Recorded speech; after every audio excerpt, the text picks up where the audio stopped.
Oh my God, how do we solve this problem? How do we even possibly comprehend being able to solve such a monumental problem of mathematics? It's very simple. You must always call the point of acceleration zero. From no matter how fast my flashlight is going. If it's going half the speed of light, it's still going zero. When I turn it on, and the photons will emit at 186,000 miles per second relative to the flashlight. And this is how we can use the principle of cumulative acceleration to go faster than light. Because no matter how fast our vessel is going, if we're not hitting the acceleration as it's moving, it is going relative zero. So when we accelerate, we can go faster.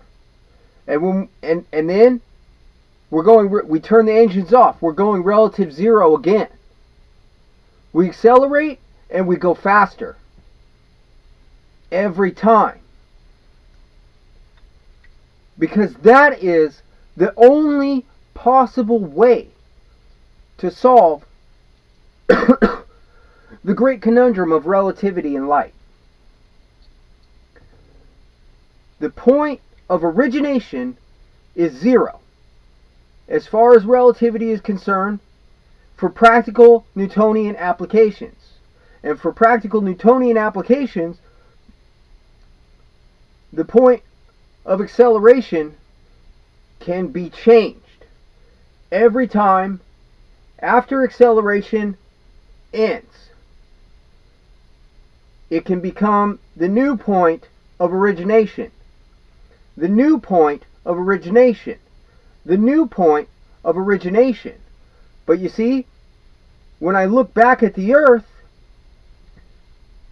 say my pulses are 50,000 miles an hour each, and I want to measure how fast I'm going from the Earth. So my first pulse gives me 50,000 miles an hour. Now, I stop accelerating. I stop feeling the pressure at this point.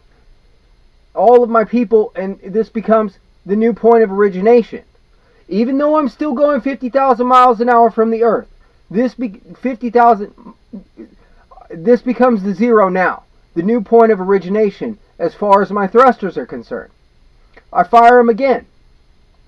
I'm going 100,000 miles an hour relative to my very first, back in the day, original point of origination.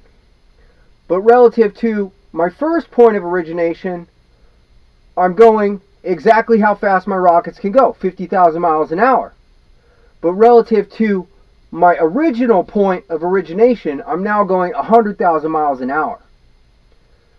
And so now, my zero, it goes back to zero, and I am still at a new point of origination. I fire my rockets. Now I'm going another 50,000 miles an hour. Relative to the Earth, I'm going 150,000 miles an hour now. But my inertia ends, and we're all going match velocity. So when I fire my rockets again, that's a new point of origination. And I fire it again, and now I'm going 200,000 miles an hour relative to the Earth. Now, the acceleration has ended again. Or the inertia has ended again. And all that has to happen for that is for us to all reach match velocity at the same time. Some things get pressed against the wall, but the wall pushes us to a match velocity and we're all floating.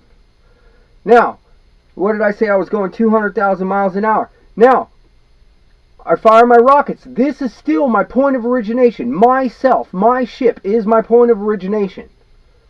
So when I fire my rockets, now I'm only adding 50,000 miles an hour. But relative to the Earth, now I'm going 250,000 miles an hour, and I can continue that as long as I want to. I can continue that as long as I have fuel, and for as long as I want to, and I could push past the light barrier doing it.